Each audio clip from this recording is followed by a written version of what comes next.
All right, looks like we are live. Wonderful. Yes, sir. And yep, let's start with the regular greetings. How are you today? As always, I am awesome. How about you? How's it going? Yes, sir. Same. All right. So we were covering, we covered Queens of Bharat last week, not the week before that.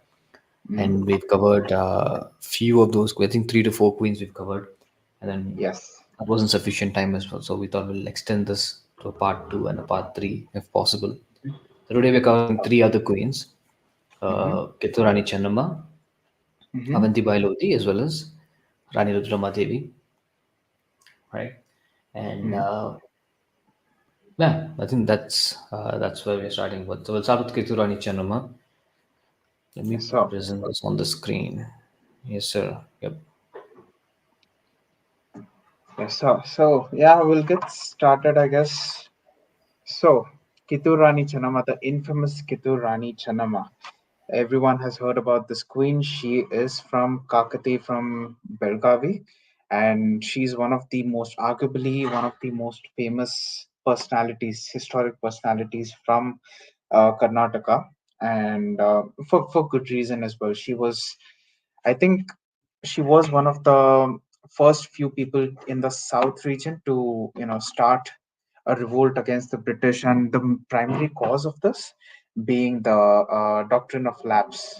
Again, just a recap: the doctrine of lapse, what it is essentially a technique used by the British. It was a law that was introduced when the British came to power in India that just prevents kings and queens who don't have heirs to their kingdom. As in, for example, Kiturani Chanama did not have an actual heir. We're going to get to that part as to why later.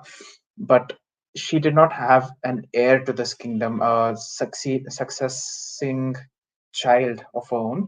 So the doctrine of lapse just prevents the passage of power from Kiturani Chanama onto her adopted son. If at all they have an adopted son or daughter, they will not be able to get the power. And at that point of time, what essentially happens is the British comes in, they swoop the place, and they just take control of the whole territory. So this is the the essence of the doctrine of lapse as to why it was introduced at that point of time, and that was the primary causes of revolt for Kiturani Chanama. And to get into her early days, Kiturani Chanama being, you know, she was just a not regular person. She was, married to Mallikarjuna Desai, and Mallikarjuna Desai was the king of Kittur at that point of time. And due to a few reasons, and this is debatable. So, a few reasons were there, and it's not really clear, so I'm not going to mention any of them. After a few years of marriage, Kiturani Chanama, of course, she was married at a young age, a relatively young age at that point of time. And after a few years, her husband and her son died. Of course, these two happened at different points of time, a few years of gaps. And as soon as her husband and her son died, both of them after they passed away, she took control of the throne. Of course, her being the natural successor of the throne, the only surviving member of her three-person family. Um, so she took control of the throne, and she adopted the baby boy of her uncle. And Mm-hmm. of course, his name was Shivalingappa, and she adopted him, and she decided to make him the heir of the kingdom. And this is when the doctrine of lapse comes to play. So the doctrine of So lapse just just, sorry to interrupt. The doctrine of yeah, flaps, which you mentioned, right? We've discussed yeah, this in the last podcast as well. Another queen faced similar issues. We've yes, mentioned this queen's name on the last podcast.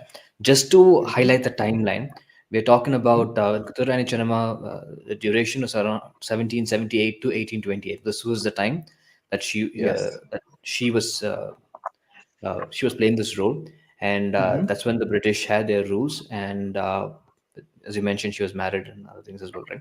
So the yeah, same problem what Ayla Bai Holkar also failed. Sorry, also faced. at that point in time with Yes. the same rule. Correct? Yes. All of these stories happened simultaneously at the same point of time after the doctrine of lapse was introduced. Also, of course, at one point of at one place it was Rani Channama who faced this issue, and in another place it was Ahilyabai Holkar who faced this issue, and simultaneously all of these revolts took place. So it was in the same time period, I would say. Of course, not exactly aligned with each other, but yeah, the British were facing revolts against multiple regions at the same point of time. And then, yeah, getting back to the narrative, once she adopted Shivalingappa as her own son to make him the heir of the kingdom, the British got to know of this, and they got to know that Rani Channama did not actually have any biological successor of her own, and hence she adopted this child.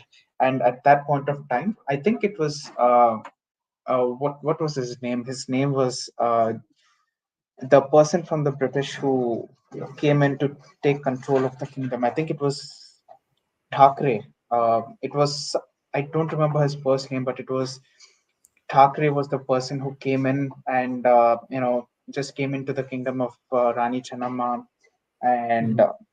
he just asked her. He just told her, not even asked her. He just told her to hand over the kingdom to the British since she does not have any real successor of her own, and Same John that's why. Thackeray, right? Yeah, yeah, John Thackeray. I think yeah, I think that's the name. I was remembering Thackeray, but I was not remembering the first name. So Okay. yeah, as soon as she was asked to uh, hand over the kingdom to the British, that's when it hit the fan, literally. And she declared a war against the British, and the British just came in with a small army. Again, I'm just condensing the whole story. So, yeah, the British came in with a small army. She tried to negotiate with the British, but no, nothing happened of it. The British came in with a small army, and Rani Channama, being the ferocious warrior that she also declared war against the British, and that's when the first war happened against the British in the kingdom of Kittur. So when that war happened, she saw the bloodshed that occurred in that place. She saw all the deaths that occurred. Of course, Rani Channama's army was far more superior in terms of skills that they had. Hand-to-hand combat and talwar, the swords that they used, that was much superior. But the British, on the other hand, they were no less. They had advanced weapons. They had cannons. They had many other weapons that was to be shot in a farther range, and both these armies suffered huge losses. And I'm talking not just a couple people died here and there. No, half of the armies just got wiped out, and the British ultimately just retaliated their forces because they were not able to keep up with the warfare style of Rani Channama. So And she uh, herself was no less either, right? If I'm not mistaken, yeah, she was trained into in horse riding, archery, and sword fighting, all of that in a very early age. When she yes, was born in a family where they started introducing her to all of these things at a very young age, and she was at a skilled very as young well. age. Yes, at a very, very young age, she was trained in all of these styles of warfare. She was not an ordinary person. She was in the field with her soldiers fighting the war along with them. And we also, I think it's a picture of Rani Channama holding her baby in her arms while fighting, right? Or is it another queen? That wait, hold on. That would be ah Rani Durgavati. No, no, no, not Durgavati. Yeah, Rani Durgavati. Sorry, she's the one who was. No, that would be Yeah, Rudrama Devi. My bad. She had this. She was defeated. She defeated the Islamic invaders, right?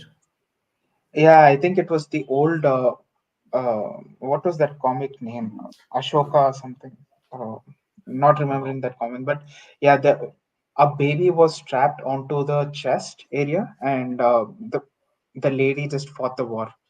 Was it Kiturani Channama? Or, I think Okay. it was a Okay. Okay. different queen.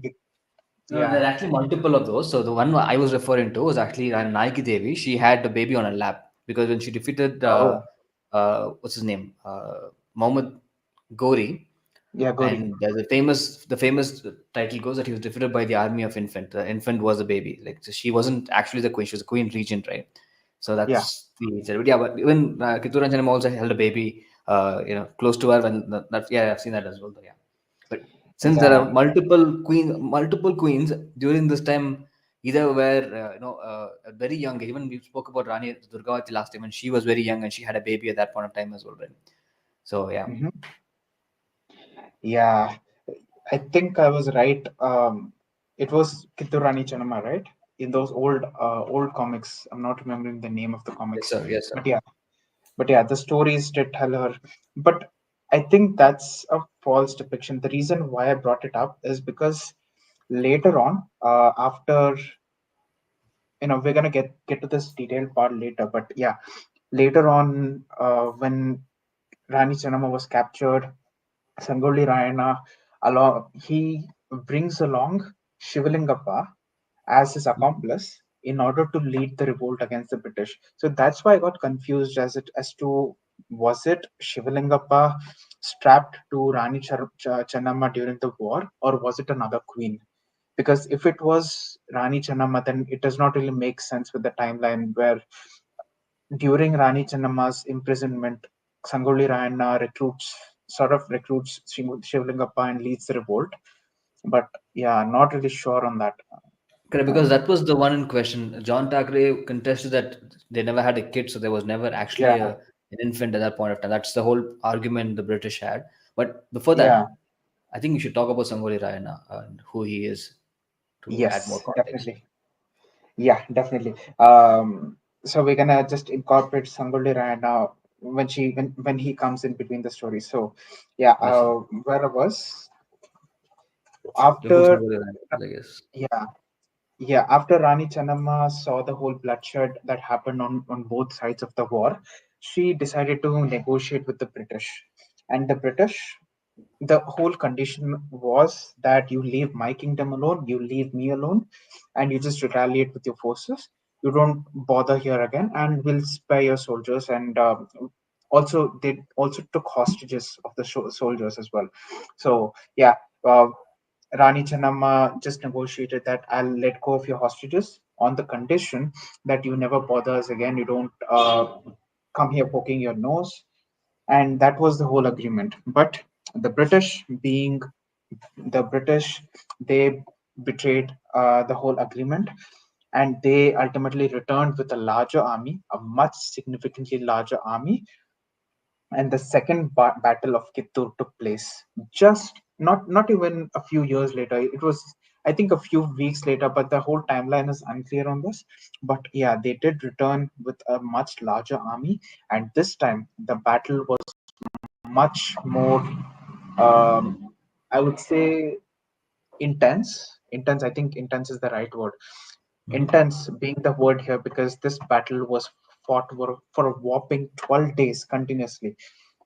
12 Mhm. days this whole Kittur battle was fought, and at the end it's a really tragic story because Sangoli Rana, who was the commander of Rani Channamma's forces at that point of time, he was a fierce warrior, and you see a metro station being named after him, Krantivira Sangoli Rayana, Krantivira being the keyword here, Krantivira Sangoli Rayana.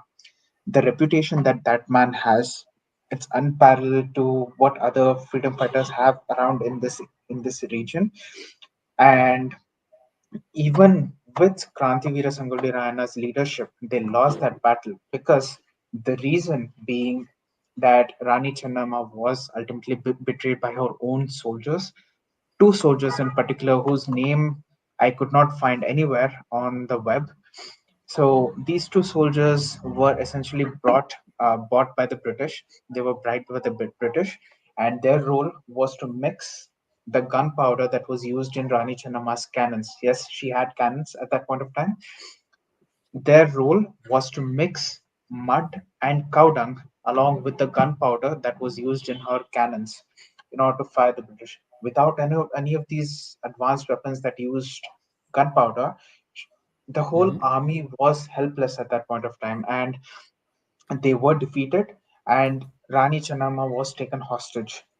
At and Rani Channamma also, after being taken hostage, she was sentenced to life of imprisonment, and she spent her entire life in prison. Ultimately, she just died in the prison itself. And during her final days, it is said that she was quite a religious person, and even though staying in a British prison, she never gave up on her values, on her tradition. She did all sorts of puja. She read all sorts of texts based on religion and the Vedas and all that stuff. Even after Rani Channamma was being imprisoned for life, the hope of the people uh, that followed her never wavered. And I'm talking about, in particular, the hope of Krantivira Sangolli Rayana, who, after the imprisonment of Rani Channamma, led an entire revolt against the British uh, in guerrilla warfare. Guerrilla warfare being a scenario wherein you try to infiltrate the opponent's army, and you sort of fight in the shadows. That's I'm trying to explain the best way I can. Of course, I don't know the exact specifics of it, but It's yeah, more of that a hit and run tactic where you yeah, don't actually go into open warfare. You have a small yeah, squad and it's like a raiding party. Just hit, you disappear and you come back and you keep doing these things, yeah, and you make sufficient damage at a point, a certain point. That small damages would result into a huge damage, taking exactly. off the main ones. Sort of fighting in the shadows. Yes, sir. Yeah. So Sangolli ran, even after the imprisonment, he led a whole squad along with him, and the key member of the squad being Shivalingappa. Krantivira Sangolli Rayana and Shivalingappa, they just went on to other villages, the surrounding villages, and mainly Kittur, wherein they gained the support of the people, and they also recruited a bunch of soldiers, and they caused major hits towards the British. But ultimately, they had to lose. They lost their entire squad, and Shivalingappa and Sangolli Rana, both of them were detained by the British, ultimately to be hanged to death in front of the entire public. So this was the entire story of Rani Channamma and her legacy of the people that she left behind and what they did with their legacy. So this is the whole story of Rani Channamma. That's interesting. I just want to add two more things. You remember you mentioned about cannons being used by Rani Chennamma, right? And Yes. if I remember, when I was young, I read this. I think it was my school textbook, if I'm not mistaken, though. It Mhm. was Tipu Sultan who first used the British artillery against the British. So he was the Yes. first Indian to do it. I'm not sure how. Again, this is when I was back then when I was young, right? I read this. Mhm. Yeah. I'm not sure how much of that is accurate as of today's info. But Mhm. Rani Chennamma duration happens post Tipu Sultan's tenure, and more like his duration is when Rani Chennamma and her husband's time period comes in. Yeah. Not a lot, by couple of years, years, or yeah, couple of years, not more than that. Mhm. Uh, but just wanted to also highlight there's a new book which is released by Dr. Vikram Sampath, and Mhm. he's written about Tipu Sultan this time. And Tipu Sultan, what we've been told as a hero and a nice ruler and all those things, but again, history has always been changed. The fact of the Mhm. matter is, Tipu Sultan was one of the most ruthless people, and he was not loyal to the country. There was a time that he asked help from other caliphates, and the idea was to share India between these Mhm. caliphates if we want to fight the British, right? So he wasn't fighting the British for India's sake; it's more like he's fighting it for his sake, and he brought in other people outside India to rule India. Like those were allegations as well. I'm waiting. I haven't bought the book yet, but that's a huge. By the way, it's a huge book with Dr. Vikram Sampath. And Vikram Sampath, as you've known, is like one of the best historians we have. It's a Yeah. huge book, right? And Mhm. yeah, I'm waiting to see what all things that he's filled in that book about Tipu Sultan. And I know for a fact it's not just going to be surface level information; it's going to be in depth knowledge, because again, he's done several researches, and he would just lay out just the references at the back of the book, which is just huge, like hundreds of Mhm. pages of just references. That's how much research he puts in. I think it was released last 2 weeks ago or something. Yeah, last week or week before that it was released though. Oh, okay. I It's a have nice to one. read this book. So, especially anyone from Karnataka should read this one, right? Tipu Yeah. Sultan, him being from Karnataka, and also certain narratives that have been changed was one thing which we have to all know. Another thing which you mentioned about guerrilla warfare, and yeah, many people have tried guerrilla warfare, but when it comes to guerrilla warfare, one country is very famous because the country's name is Vietnam. Vietnam defeated Yes. US, right? Uh, Hmm. US being the country that not just the US now, but the US back then was ruthless, right? They never saw Yeah. defeat. Vietnam being the country that it was like this little country that no one even predicted that they would win, but they made US like that's how effective they were, right? Yeah, I mean, it's not really a large thing that's followed all around the world, but yeah, Vietnam being the most impressive example of this. Yes, sir. Even today, the methods they use, not just one or two methods, they brought in several different ways. And what made the U.S. soldiers go crazy was they thought we'll try to flood it, but they had backup plan for that. They thought we'll use gas to get them out. They had backup plan for that. Every possible scenario these guys could think of, they've already Hmm. figured a solution and they've already implemented a solution, right? And Yeah, that's even today's standards, we don't look at potential problems and already keep solutions in place. Like yeah. most of the time, it happens like we'll see as it goes. But the way they've done it and the way they've changed history, which is why Vietnam is one of those defeats that America can not easily let go of. That's a huge defeat Like, they had. it's like poking onto their ego. Yes, sir. Big egos, though. Now, so we've covered Rani Chennamma.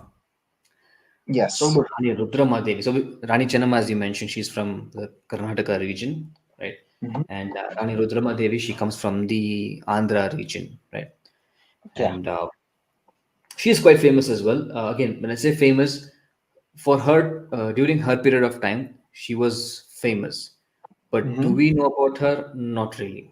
Many people don't know about Rani Rudramadevi. Apart from regional, I think if you are someone from Andhra or Telangana, you might have some stories about her in your history books, uh, and Yeah. or in those regions. But where we are from Karnataka or in any other states, I doubt we'd have anything on these queens, right? Yeah. I mean, it's not really famous all around India, but yeah, regional famous. Yeah, it's a regionally famous character. Correct, but was that justice done to our story? Not really, because everybody knows Marco Polo, right? One of the famous merchant from Venice, who traveled Yeah. through Asia, been to Silk Road, been to China and other places, and whatever Hmm. he's documented, even people today talk about how efficient he was in documenting those things, and how he's famous. By the way, Marco Polo is famous for his travels. He makes a documentation when he comes to India or on the region he comes there, and he talks Hmm. about one particular kingdom called Mutfili, right? Okay. And he writes that it belongs to a queen, and the woman, a woman of great wisdom, and she and her husband rule this kingdom, and her husband Hmm. had been dead for 40 years, is what he Yeah. mentions, and Hmm. her army was so good, they had diamonds, they had all of it, and Hmm. this person never married again. She kept ruling without getting married after her husband's death, and she was loved by a king, by an entire kingdom and all the people. So the author Okay. goes, again, Dr. Victor Sampath being the author. So he goes and says that he's got information correct, but only two things he made a change. The Hmm. region which is Mudfil is nothing but today's Andhra, which becomes the Kakitiya kingdom. So the Okay. The actual name of the kingdom would be Kakatiya kingdom, okay. right? And it was not her husband that she co-ruled with; it was actually her father. Oh. So that's where he makes a mistake, Marco Polo, right? So throughout history, you see some of these. For example, other day we had a discussion regarding Megasthenes, right? So when he makes Yeah. certain claims, and someone mentioned, and the claim that Megasthenes has said really good things about India, but he also have said few things which don't make sense because they could have been heard from second hand or third hand statements as well, right? So Hmm. similar way, Marco Polo might have made some mistakes during the translation. Again, these people don't know their languages, so during translation, father become husband, husband become father, those kind of things. But he's got the names correctly, which is the king at that point of time was Ganapati Deva, who was the father, Yeah. right? And he also mentioned, by the way, not just any mention, Rudramadevi is the only female queen or ruler mentioned in Marco Polo's entire journal or entire documentation that he has. She's the only female ruler that he has ever mentioned. Oh, Right? damn. That's how important she was. None of us know about this. Our books did not give us sufficient info on these things, but she was quite famous because someone who's traveled most of the world, not all the world, but most of the world, like Marco Polo, Mhm. would have seen several kingdoms, right? Several kingdoms he would have seen, but he couldn't find any of them as a female ruler. Why? Because but we'll just set the timeline over here. So to understand what time period she was from. First, let me Mhm. establish the Kakatiya kingdom before I get to uh, the queen herself. So the Kakatiya kingdom was one of the feudatories of the Rashtrakuta kingdom. We've discussed about the Rashtrakutas a couple of weeks back, right? Yeah. And Yeah. since they've been changing hands, they've been with the Chalukyas and they've been moving around with their allegiance and all those things. Mhm. Somewhere in 1158 or around 1058 C, they got their own freedom, and this is when uh, the, yeah, they moved away from the Rashtrakutas or Chalukyas and they declared themselves an independent kingdom. Okay. And at the same time, the Kalyani Chalukyas also failed, the Chola emperors also failed, which means the most of the places were kind of weak. And this kingdom, established as a new kingdom, was potentially vulnerable because other kingdoms, there are several kingdoms at this point of time. For example, in the Karnataka side, we had the Hoysalas, very active. And Tamil Nadu Mhm. side, we had the Pandyas, right? And Pandyas were also someone who were invading most Andhra and Karnataka regions at this point of time. So they were highly active kingdoms back then, Yeah. right? And from the northern side, they had the Yadavas and the Senuvas as well, who have been invading as well. So this particular kingdom was in a place where it was vulnerable. Many attacks have taken place, and many of them they have been defending it well, and they have succeeded as well. And this is where the famous Warangal Fort, or also known as Orungalu Fort, Mhm. where Rudramadevi's father established, which is Ganapati Deva. So he wanted to build this, and during his time he couldn't build it, right? And Mhm. she takes over the construction. She completes it, Oh. Okay. right? So in terms of the queen herself, right? She ruled the kingdom with her husband at some point, right? Because sorry, she had a sister, elder sister. Her name was Ganapama Devi, and her name Mhm. was Rudrama Devi. The king Mhm. did not have a son, so what he did was he had this youngest daughter, which is Rudrama Devi. He dressed her as a woman, and he sorry as a man, and he pretended her to be and asked her to pretend that she was a man, and she pretended that she was a warrior and the heir for the kingdom, right? Oh. And Okay. this was done at a very young age, so people wouldn't know, I right? think there was a movie on this, right? It was, I think, Tamil or Telugu movie on this. Possibly Telugu movie, I guess. If it was, I haven't seen it. Yeah, could be a Telugu movie. Yeah. When I was doing some research, I found out people, some of them were actually doing fancy dress competition as Rudrama Devi. And initially, when I noticed it, I couldn't find out who this person was. But then, yes, some regions she is quite famous, right? But she should be famous all over. That's the whole point. This entire podcast is to highlight people who are only famous in certain regions or certain small stories when they should be getting their own books at some point, right? Yeah. Exactly. Yeah. So again, just like how we spoke about uh, a previous queen, right, Kiturani Chennamma, she also Mhm. was well trained. She was powerful as well, and as she was to be a male heir to the kingdom, she was qualified in every art form. And after a certain point, when it was too difficult to hide that she was a boy, she was a woman, and that fact came out. And at this point of time, she and her father co-ruled the kingdom. and Mm-hmm. he he ruled he co-ruled the kingdom until 1259 CE, right? And both of them were in control. Decisions were primarily taken by a father, but the daughter also took most of the most interest in terms of management, in terms of she wasn't exactly known in poetry or art and those kind of things, but she did contribute towards certain things which have minor impact initially, but then later major impact on certain regions. For example, I mentioned about the fort, right? It was a father's Mm-hmm. project which she completed. To her, it's a minor impact, but the fort, even today, is a famous one. Not to mention, the Kohinoor diamond also comes from this place. Damn, that's huge. Yes, sir. Kohinoor is one of the most contested diamond out there, though. I think several countries are claiming ownership to it, Yeah. right? And India is also asking for it, but you're not getting it from the Brits. But yeah, it came from Warangal. Damn.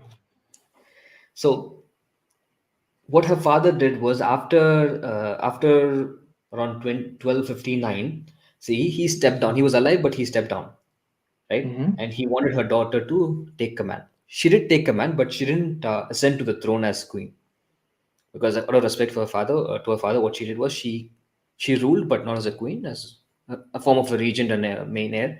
So she ruled the kingdom. And once the father died in 1269 C, that's when she actually became the female queen of this particular region, right? And people also say that she was the first female queen of South India, Oh. and this was around 1259, 1262. During that, even if you don't take her, effectively being a queen, she was co-ruling. But if you want to take effectively when she ascended to the throne, it'll be 1269 CE. And in South India, she was the first queen to have taken over a kingdom and successfully ruled for a very long time, Damn. right? Mm-hmm. So we mentioned about the attacks what this kingdom had to go through. They had constant attack from Pandyas, and they had Yadavas attacking them as well, and they successfully defeated them. And Rudramma Devi herself chased away the Yadava army, and this was not a small army as well, right? And she killed roughly around three lakh invading soldiers. And I says she as an army, right? Roughly Mm-hmm. 300 Yeah.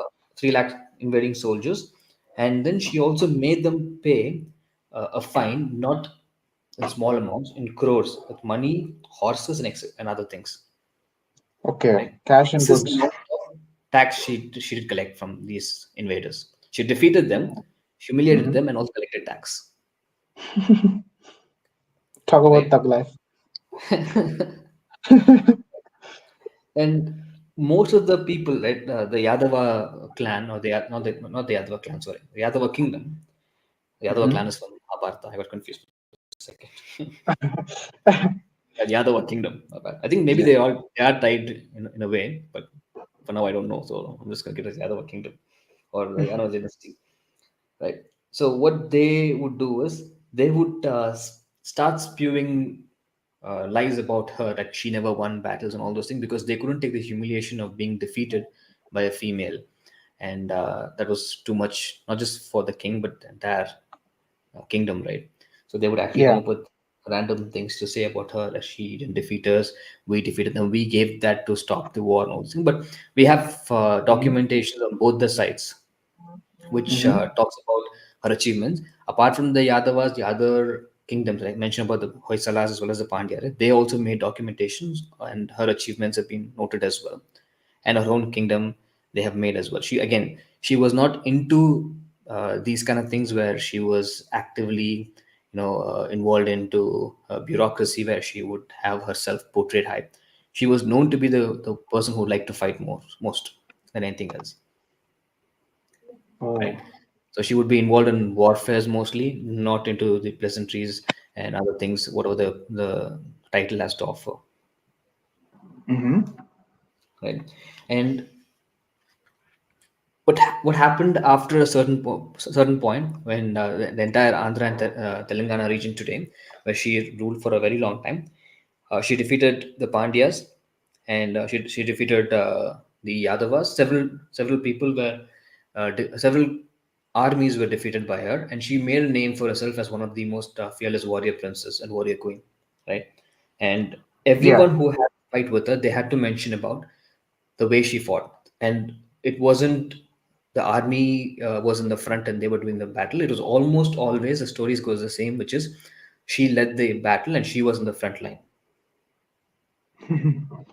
And there's another historian called Cynthia Talbot. She also makes a note about Rudrama Devi, and not just her, but her entire kingdom, how the kingdom was, what were the things which were done by uh, Rudrama Devi's period. All of that she highlights as well, along with Marco Polo. We've had Marco Polo's uh, documentation as well, right, from the early Yeah. 1200s or sorry 1200s. At the same time, Yeah. we had Cynthia Talbot, who also makes these kind of notations later on. And Mm-hmm. after all of these things, her death Mm-hmm. happens, right? And before we go to her death, I just want to talk about the diamonds that I found. Why did Marco Polo show interest in India during this period? Is for a very simple reason. India had a lot of diamonds back then. In fact, he goes to say that India was the only country which had diamonds back then, Oh. right?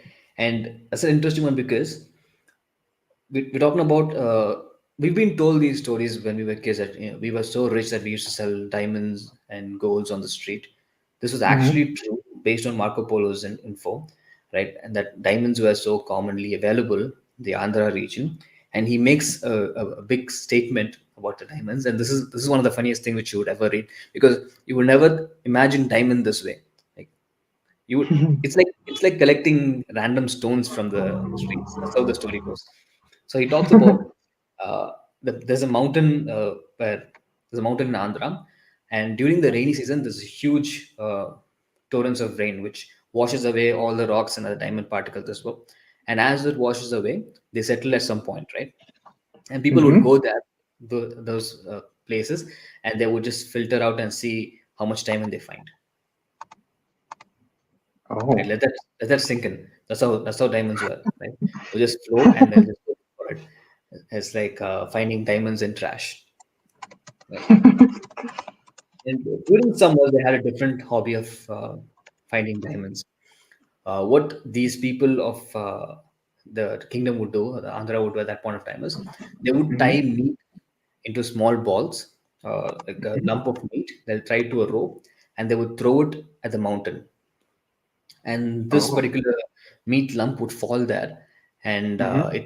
it falls again when you throw the weight and all the things. It would get stuck with some diamonds, small ones would get stuck to the meat, and they Mm-hmm. would be sitting over there, right? And what they would do is they'll wait for some time, because the eagles would see the meat and they would try to take the meat. As the eagles would appear and take the meat, so when they land on the meat, they would put some pressure.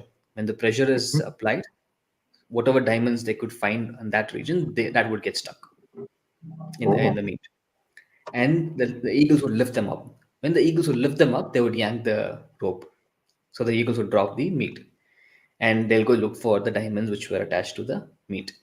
Right? When I was reading this initially, I was like looking at it like, wait, are they making these stories by the way? Because like, how was diamond that easy to find? But that's how Exactly. that's how much diamond we had back in time, right? And I it mean, of doesn't course. end there. And it doesn't end there as Yeah. well. They would Yeah. go to the eagle's nest and check the eagle feces for any minor traces of diamonds. Because if they couldn't get the meat out of the eagle, the eagles also consume the meat, and some of the Mhm. little particles of diamond can be still be found in the feces. They would go collect those diamonds. And that's how much diamond was available during Rudrama Devi's period. And this was, I think, around 800 to 900 years, right? Ago? Yes, around 1269. Yeah. Yeah, so around 800 to 900, give or take 1000 years. Yep. And yeah, this is exactly the time when we had some invasions in the north. I think at this point in time we had Muhammad Gori. Mm-hmm. Uh, Yeah. no, no, Muhammad Gori. Yeah, Muhammad Gori was involved at that point of time. If I'm not mistaken. Yeah. No, he I think was it was the roughly same period, 1200, 1300, I guess, Muhammad Ghori. no, no. It was Alauddin Khilji. Sorry, so Muhammad Ghori was in Oh, 1035 CE. I think this is the time when oh, Khilji and others were. This was the time Delhi Sultanate was forming, yeah, yeah, right? So roughly 200, 300 years after Ghazni and Ghori, this happened, yeah. right? And bear in mind, Ghazni and Ghori have already looted a lot and they left, right? Mm-hmm, And Khilji, Alauddin Khilji is another person who also looted. And mm-hmm, I will, when I also I'll talk about Khilji again because he also plays a role over here in Rudramadevi's time period as well. And mm-hmm, diamonds were vastly valuable, and that rumor spread all across, especially when Marco Polo mentioned the fabrics which were made in the Kakatiya kingdom were mm-hmm. so good that they were actually imported. They were actually framed and they were imported Oh, to not just countries within India but outside India as well, right? damn. And we spoke about the Kohinoor diamond. The Kohinoor again is from Varangal, and it is said that an idol in Varangal had the Kohinoor installed as an eye. And Oh, when this person called Malik Kafur, who was a general of Delhi Sultanate of Alauddin Khilji, Sultan Alauddin Khilji, so Malik he Kafur. attacked and he ransacked and he took the diamond from Varangal, sorry. Yeah, Malik And then Kafur, it, I think, is quite famous. He's a quite a famous character, I think. yes, sir. Yeah, notorious characters, but yeah, Yeah. famous not in a good way, but yeah. Yeah. So yeah, the that's when the diamond moves from Rudrama Devi's possession. It goes to the Khilji's possession, and then it moves Hmm. to later the Mughals, and then reaches different places. And now it's in the Brit Museum, right? So the Oh. Brit, and they have possession of the diamond. That Kohinoor diamond has been contested by not just Indians as well as the British. Several other people have claimed ownership to it. Each one claiming that it belonged to them. It's not the most expensive diamond or anything of this. It just the diamond is special. It's not the purest. It's not the most expensive. It's not even the biggest diamond, but it's still so Yeah. special that everyone wants it. Yeah, sort of like an iPhone. Everyone wants it, not for the price, but for the status. There are more Exactly. expensive phones than that, but yeah, the iPhone is an iPhone. Sort of like that. Yes, sir. Now we've mentioned about Rudrama Devi and what she has accomplished. She had several clans that her family had fought in and they've occupied, and they all swore their allegiance to her. And her Hmm. death, or her demise, comes from one of those clan members. So there were two brothers, and both of these brothers were loyal to her, just like Hmm. what they've offered loyalty. They offered that to her father and the kingdom. But one Yeah. of the brothers, named Ambadeva, Hmm. he turned rogue. So he did not want to be under a woman's rule, and he Hmm. was also not just a person with a lot of talk. He was a person with a lot of caliber as well. He defeated a lot of kings and a lot of Hmm. clan leaders just to prove his worth, right? So he Yeah. kills. Yeah. Okay, before we get to the killing part, Hmm. because there's a small twist at the end of the story, right? When you talk about her death as well as his death, Hmm. people don't want to claim the name who did it for this obvious reason, but which we'll get to. So this person, Ambadeva, was at war with almost 75 subordinate nayakas. All of these people, the people who swore allegiance to the Kakatiya kingdom, they Hmm. have assigned their own nayakas, and each nayakas would be head of their own clan. And Hmm. this person was with war with all 75 of them, and he cut off their heads, and he defeated Oh. them in battle, and he proved himself to be not just any person but one of the strongest. Right. At some Oh. point, Rudrama Devi had to go to war with him. They both had to fight each other. Right. Hmm. And this is when the interesting part comes in. When Rudrama Devi fought him, her Hmm. age was roughly around 80 years. Damn. Right. She was 80 years old when she fought the man who chopped off the heads of 75 superior clan leaders. And to think about it, people around 30 years have back pain today. Wait, did I complain about my back pain to you today? No. Right. Okay. Yep, 80 years old. She goes to battle. Again, she leads the battle, front line, vanguard, as usual. And she fights with Ambadeva.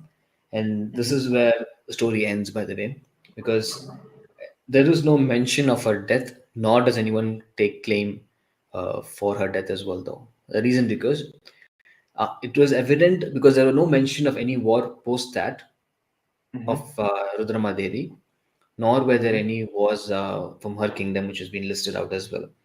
So it is evident that she lost her life in this battle. But defeating Yeah. an 80-year-old woman was not something Ambade was proud of, and he didn't want to take credit for it. So he did not claim credit for that either. Yeah, Right? I So mean, it's evident that he defeated her, but it's not official list that he defeated her. This entire thing is based on inference, right? They talk about they look into the evidence and they don't see any existence after that. They don't see any battle.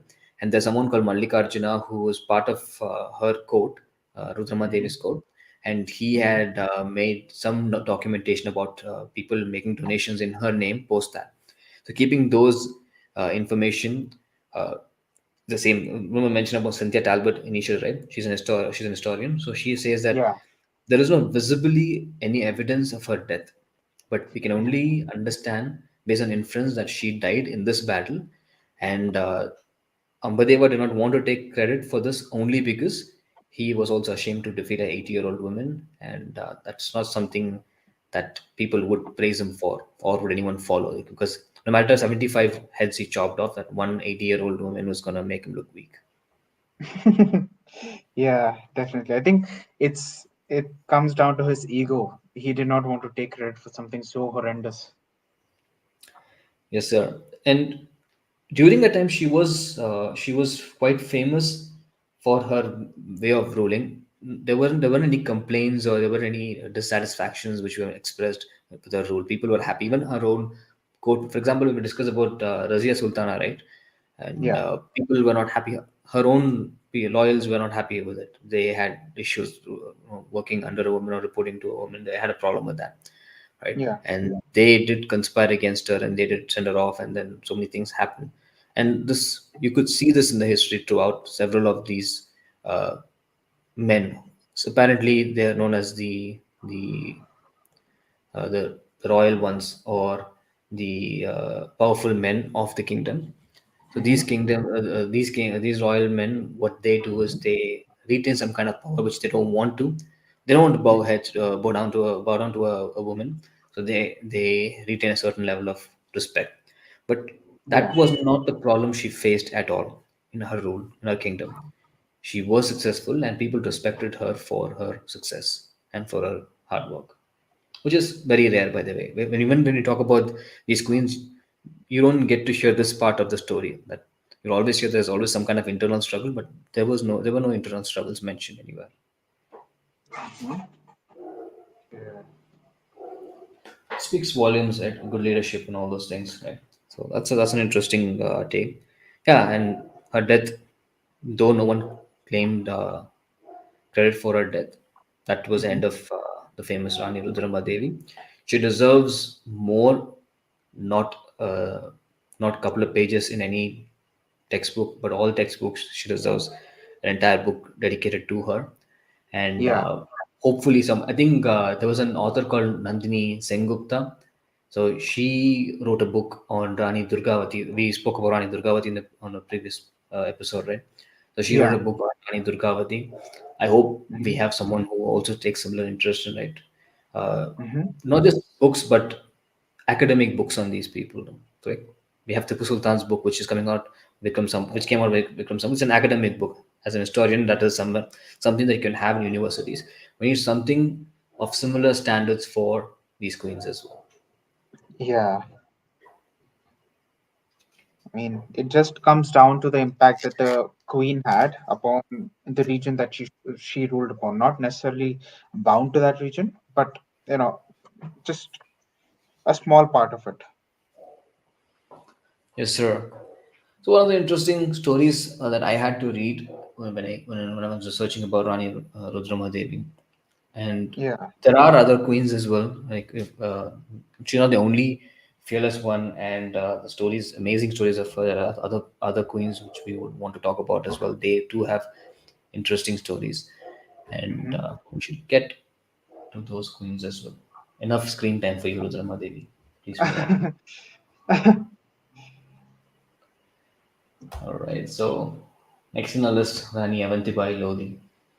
Right. So, yep. So, Avantibai Lodi. She is not as famous as the other queens, but she definitely has her own name in the Wall of Fame, I would say. So, Avantibai Lodi, she was a freedom fighter in her own respect, and her early days were quite simple, nothing that stood out. She was married to Vikramaditya Lodi, and Vikramaditya Lodi, he was, I think, she hailed from today's Madhya Pradesh. That's where her original kingdom was, and Mm-hmm. Vikramaditya Lodi was her husband, and just a quick backstory to her husband. After a few years of getting married, her husband sort of contracted sickness, I would say. It's not really specific as to what he had, but he started to feel sick and weak and incapable of taking up arms and ruling the kingdom at that time. And at that point of time, the British also got to know of this. The British, they sort of had messengers at all times in their grasp, and they got to know that Vikramaditya Lodi, being the king of this kingdom, this particular kingdom, he was incapable of ruling this kingdom. And she also had two sons along with Vikramaditya Lodi. I'm sorry, I forgot to mention this earlier, but yeah, she had two sons, and nothing special about those two sons. Those two sons was sort of like not that brave, not that strong, nothing that stood out in the eyes of the British. And the British just ended up declaring both of these sons unfit to rule them. So what they did was, once Avantibai Lodi got to know of this, that her kingdom is under the threat of the British, she took up arms and she took control of the whole kingdom. And she decided to rule the kingdom all by herself without the help of her husband or her two sons. And that's when the infamous Ramgarh fight happens. And there's a bit of a backstory towards this as well. So, Avantibai Lodi, the reason why she is famous, we have seen so many queens. We have done six queens so far, including Avantibai Lodi, I think.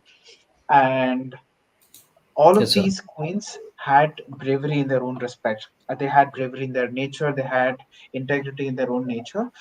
Why does Avantibai Lodi stand out in all of these, in this entire list? The reason is the way she sort of taunted the kings around her own kingdom. So, uh, earlier I just mentioned that the British got to know that the rulers, the male rulers in this kingdom, her two sons as well as Vikramaditya Lodi, they were incapable of leading the kingdom, of leading a war under this kingdom. So, before the British could invade, she knew that the war was going to come towards her kingdom and she had to take up arms. What she did was she ended up using her brain and she ended up sending letters to the surrounding kingdoms. You Mm-hmm. know, I think there was around 4 or 5 kingdoms. I'm not really sure of the number, but yeah, 4 or 5 kingdoms around her own state. This is central India again. So 4 or 5 Mm-hmm. kingdoms around her state. She just ended up sending letters, and along with those letters were entangled bangles. The bangles that people wear around their wrist. She sent Mm-hmm. the king's bangles along with letters, and the letter just read, "Join the fight against the British, or if you're not courageous enough to join the fight, you can just wear these bangles and you can stay at home." This simple technique, this simple technique ended up joining an entire army behind her, 4 to 5 kingdoms strong, 3 or 4 kingdoms strong army behind her back in no time. Again, the whole point being touching a male's ego. Such a simple tactic that she did, and an entire army was behind her, and they ended up joining the army against the British, and the whole war happened in Ramgarh. Ramgarh being in central India, the north side. So Mhm. the whole the whole army just clashed with each other, and the whole fight happened. The British, of course, they had a much superior army with much more advanced weapons. They were winning, and at one point of time it felt like the British was winning a bit too much, and they started using guerrilla warfare. Even Avantibai Lodi, in midst of the war, she started using guerrilla warfare, wherein she started to attack the soldiers, and sort of a hit and run thing. And later, even after the war was sort of completed, but the British were winning. And I'm just gonna sort of condense this a bit. She was Mhm. such a warrior that when her armor started to pierce away, when her armor started to fall apart, she used the armors of guards. It can be either British guards, or it can be guards, dead guards from her own army. She took off the armor from her own soldiers, and she pierced it onto herself. And these were armors which were not so how would I say this, not so sophisticated. It was supposed to be pierced onto the skin, and that's what she did. She ended up piercing armor onto her own skin in order to stay atop the battle. And at one point of time, the British just set fire to the entire fort of Ramgarh, and she was forced to flee from there. And later, there was a few guerrilla warfare fights that she was involved in with the British, wherein she infiltrated, and she sort of attacked from the shadows. But at one point of time, she was captured by the British.